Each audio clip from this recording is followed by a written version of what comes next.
Hi everyone, it's Dr. Sam, and this is the fourth in our series of October Gothics a day, with the idea that a Gothic a day tempts the vampires to stay if you so desire. And the last couple of days I've been sticking to the 18th century, bringing you some key texts in the development of the Gothic. Today I'm going to also be sticking in the 18th century, introducing another text, explaining why I think it's important, giving you some details of the plot, and of course, perhaps, if you're lucky, some extra recommendations.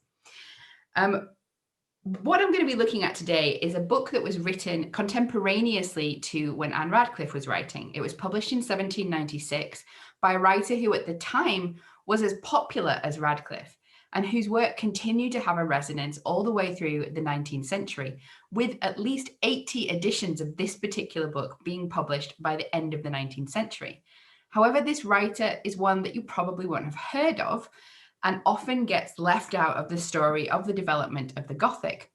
Often when we're talking about how the Gothic developed, we pick some key writers, some little stages and steps. And there's this focus perhaps on individual geniuses or great names who forwarded the genre. But we have to remember this was an incredibly popular genre with a lot of writers producing work, many books being produced every year, and many of these writers achieving a fame in their period, which is completely not reflected in how they're considered today. So without further ado, let me introduce you to the book and the author. It is The Children of the Abbey by the writer Regina Roche. As you can see, it's a very chunky text, and when it was originally published, it stretched out to 4 volumes. Published in 1796, it was published the same year as Anne Radcliffe's The Italian, and it was as popular as her most popular novel, The Mysteries of Udolpho. In this text, we see the story of our heroine, Amanda Fitzallen.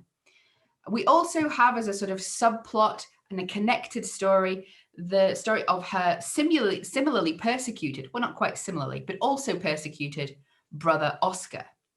We first meet Amanda in Wales, where she seems to be hiding out in a cottage, and we later learn that it's from the attentions of the villainous Colonel Belgrave, who has been attempting to seduce her.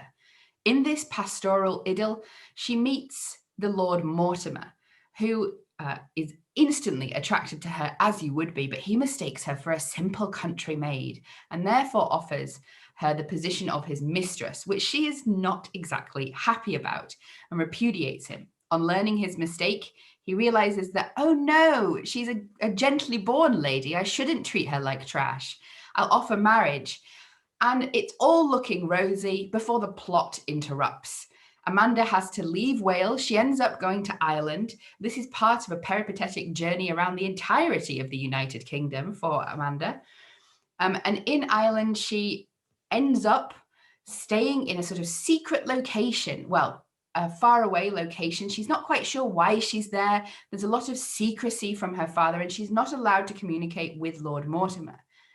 At one point, her father ends up ill, and she has to go find and look after him to some extent. When at his death, she becomes the ward of a nunnery. And what's really interesting about this book, and particularly for this period, is that it's one of the more pro-Catholic or neutral to Catholic books that we find in this period. It's been analysed by a couple of writers as potentially pro-Catholic. What I would argue is going on is more of a discussion of toleration and tolerance within, as Jarlath Killeen suggests, the particular political and theopolitical situation of the Anglo-Irish, Anglican Irish and Catholic Irish rapprochement, which was happening or was necessitated by the political situation at the end of the 18th century. And we're seeing that discourse of toleration reflected in the novel. But how does it all end? Well, there's a lot more journeying and a lot more persecution to go. Colonel Belgrave keeps popping up, and Lord Mortimer keeps thinking Amanda is really actually interested in Colonel Belgrave, and he keeps telling Amanda off and huffing off into the distance. Eventually, Amanda gets to Scotland. She has the secret of her inheritance revealed to her by Lady Dunreath, an old lady hidden in a castle/abbey who has the secrets to a terrible wrong done in the past But that still doesn't quite solve Amanda's problems. She ends up at one point homeless and sleeping in a doorway. So the downward trajectory here is a lot fiercer and more desperate than you'll find in a lot of the other Gothic novels. However, of course, all's well that ends well. Amanda finds her beloved, or he finds her. It all ends up fine, and both her and her brother get the love of their lives and their inheritance. So, why is it important? I think I've suggested the why. It's an interesting indication of what else was popular at this period. And it's an interesting read covering a situation that is based in the United Kingdom rather than these texts set in Southern Europe. So it's a more sort of home-brewed location. And there's much more interaction with the theopolitics and arguably politics of the United Kingdom is the subtext to a lot of the novel. If you enjoy this and you're interested in other novels of a similar type from the period, ones which exclude the supernatural to a great degree, another possibility is Eliza Parsons' The Castle of Wolfenbach.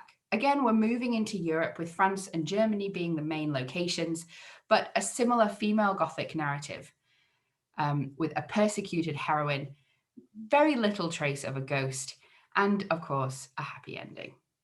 Anyway, I hope you enjoyed the video and I hope you enjoy the book.